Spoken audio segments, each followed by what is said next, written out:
The influence of rhetoric on the American Revolutionary War. Rhetoric is a type of writing or speech that intends to have a persuasive or convincing impact on the audience. Rhetoric often uses long and impressive sounding words to make the reader believe that the speaker is very intelligent. When the reader thinks the speaker is smart, they are more likely to believe what the speaker is saying.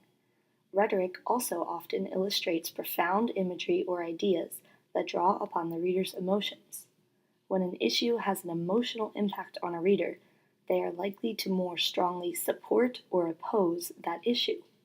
Rhetoric may use examples that the reader can personally relate to in order to draw on their emotions. Rhetoric was very frequently used in the era leading up to the American Revolutionary War. In order to fight the war, the majority of Americans had to be in support of it.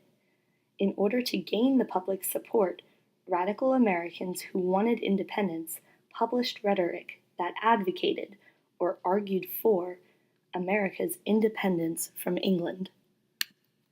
In 1776, American colonists, or people who lived in the 13 American colonies that were not yet part of their own country, were unhappy being under British rule. They were opposed to British taxation, or charging extra fees on goods the colonists bought, such as tea. Before the French and Indian War, England would ask each colony to individually decide what taxes to impose. After the war, Britain was in debt from helping pay for the Americans' resources. They felt like they needed more income from America, so the Parliament, or British government, started deciding what goods to tax Americans for. The colonists felt that this taxation was unfair because they did not get to elect or vote for anyone into Parliament. Without American representatives in Parliament to speak on behalf of the colony's best interests, the colonists felt powerless. They protested against taxation without representation. Some colonists wanted independence, or to have their own government separated from England. However, without internet or TV, it was hard for everyone in America to know what was going on. Not everyone was in support of independence, and it took a long time to convince enough people that it was worth fighting for.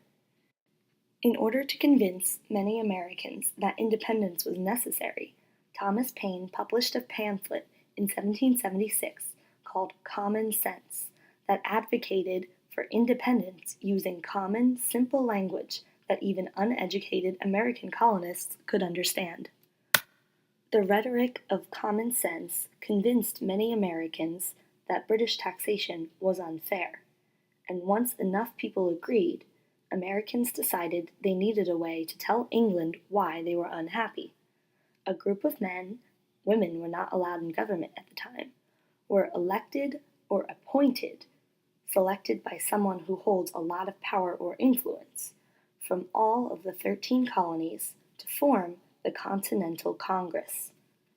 In 1775, the Continental Congress issued a document that was written by Thomas Jefferson called the Declaration of the Causes and Necessities of Taking Up Arms.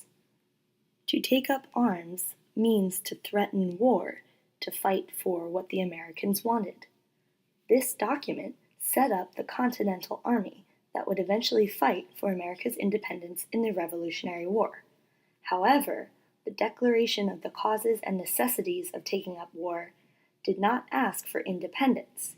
It only stated why the colonists were angry, and that they were angry enough to threaten fighting for fair treatment. This document criticized Parliament and the king's ministers, but did not blame the king. Because the document did not attack him, many Americans still felt loyal or in support of the King of England. The rhetoric of the Declaration of the Causes and Necessities of Taking Up Arms did not convince England to give the Americans the fair treatment they wanted. So in 1776, the Continental Congress issued another document written by Thomas Jefferson, the Declaration of Independence. Because this document was an official proclamation or statement. The Continental Congress used formal language that many people who were illiterate or unable to read could not understand. Today, most people can read because we are all taught in school. However, back then, many people were illiterate, like farmers and sailors. Because it was important for everyone to support the decision for America to declare independence, illiterate people had the Declaration read to them, and almost everyone in America was discussing what it meant and if they agreed or not.